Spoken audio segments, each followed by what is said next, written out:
And now, time for weekly show with a passionate India lover, chairman of ITV Gold and Parikh Worldwide Media. Get ready for loving sharing from physician, philanthropist, publisher, and India advocate in this week.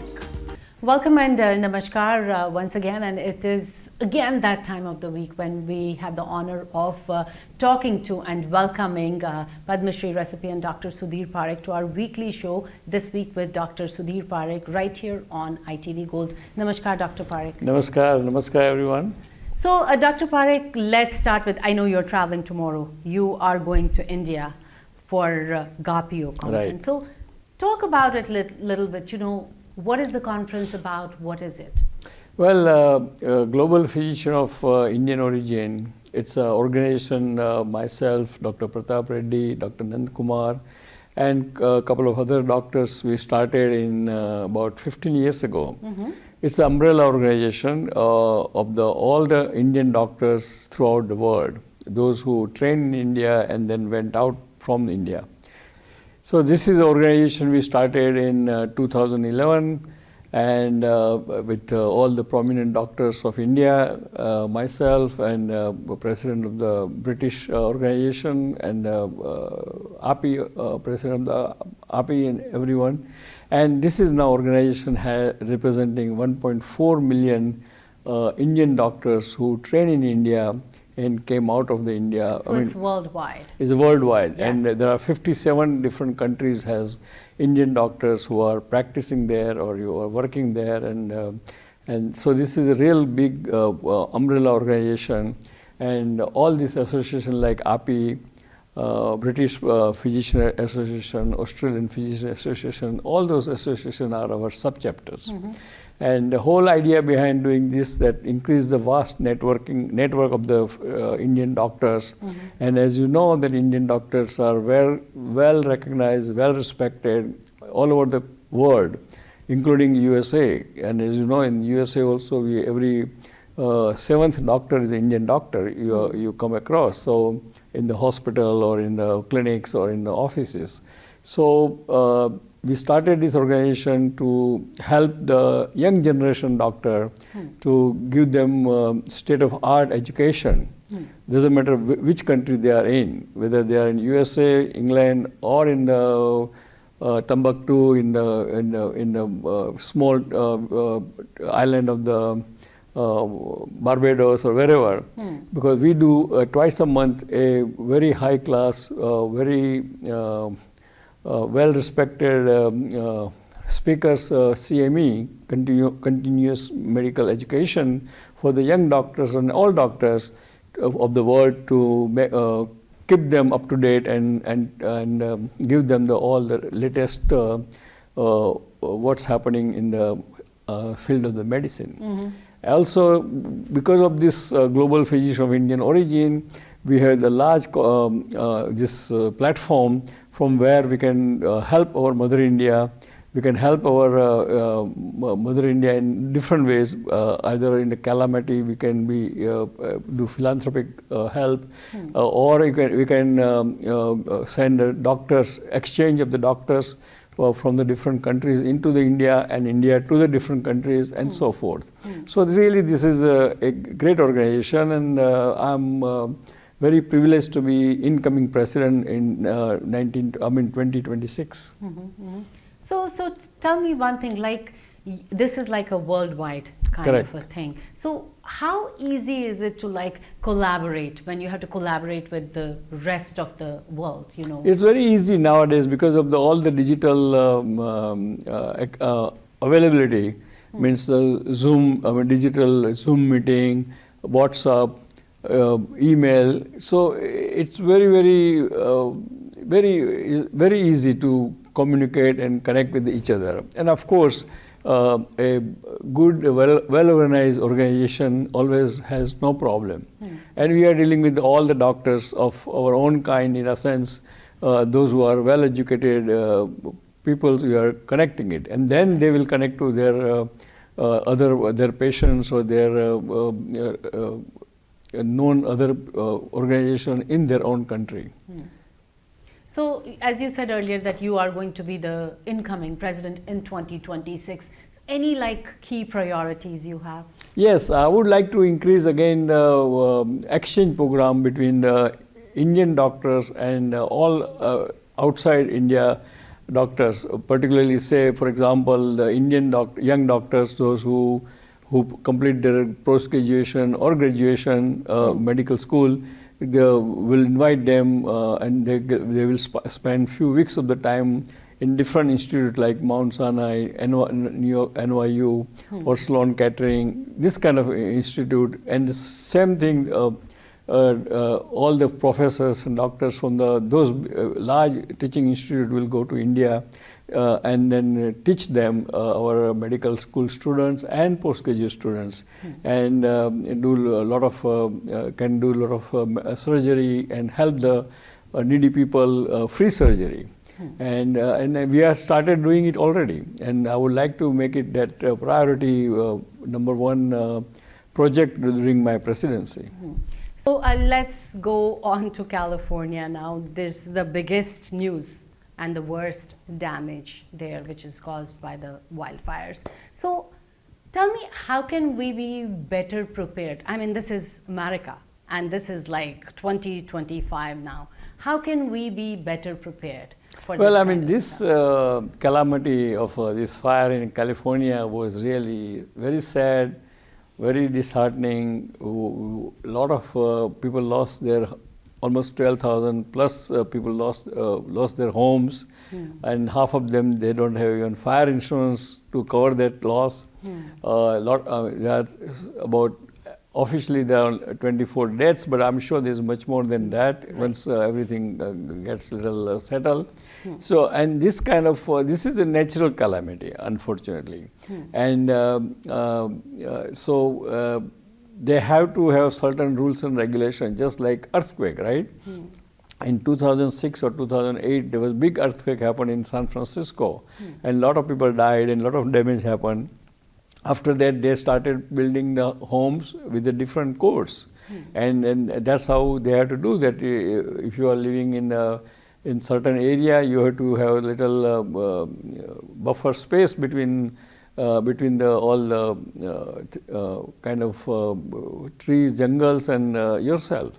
You cannot have close to everything, you know. So there is always way to prevent that, but the natural calamity of having fire and then having 100 miles wind blowing, nothing you can do about it. There's no way you can prevent that and put the fire down, unfortunately. But you know, in the news, I hear a lot of people like complaining and talking about the government hasn't done a good job. Even the fire had the sprinkler system, they don't even have a drop of water in them, so that when you open it, then the fire gets, you know. Yeah, I mean, I'm sure there is a lot of that kind of defect and problem.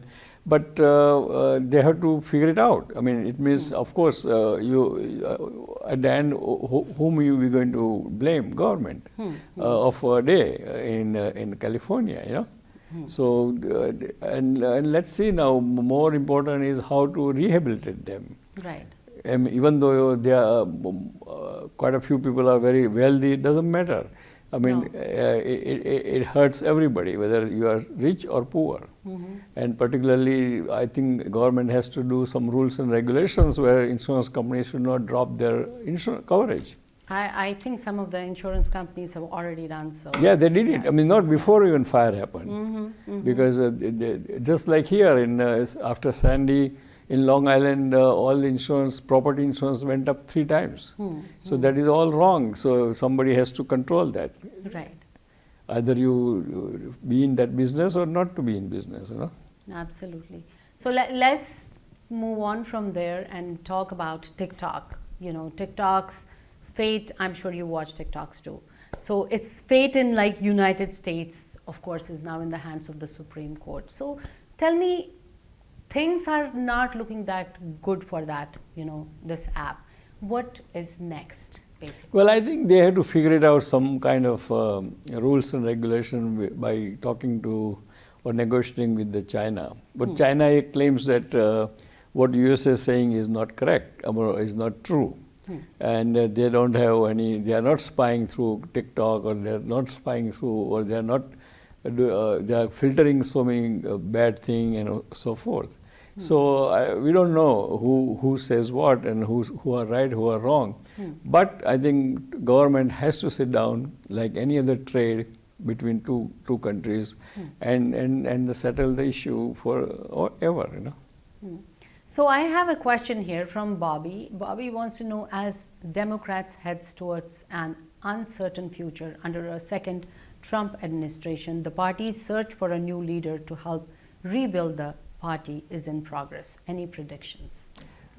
Well, I think they will find a good leader to rebuild the party, because there is, because what happened in that, because Trump won and Trump won big, doesn't mean that Democrat are out and done or defeated, you know. All right, so now let's move on to our rapid fire round. And first question is from Neelam from Miami. She's saying there seems to be some optimism around a Gaza peace deal. So what will Trump work on first? Is it Gaza or Ukraine deal? You name one. I think personally I would like both, but or if you name one, then I would say Gaza, Middle East is more important, because there's a lot of casualties there. People are really suffering. It's kind of not even filled there. So I think it's Gaza for you. Yes. All right. So Anju from Dallas is saying, is Congress making a dent in Kejriwal votes as Rahul Gandhi goes after him in Delhi polls? I think he will do that, because Congress is kind of fighting there against AAP and BJP. All right. So now these were the questions, our viewers had asked. Now I have my own questions. Let's talk about the two major events which are going on in the world right now. First is, President Trump's inauguration. And, I was just looking the other day, all the tickets, everything is sold out. Even donors who have paid like millions of dollars, they are not getting any tickets. Why is that so? No, because I think, see, this is like everyone wants to be, some people are curious, some people wants to kiss the ring of the king, or miss somebody wants to be in president's good book for business or whatever reason or personal reason. And that's why there is overwhelming demand for this inaugural thing.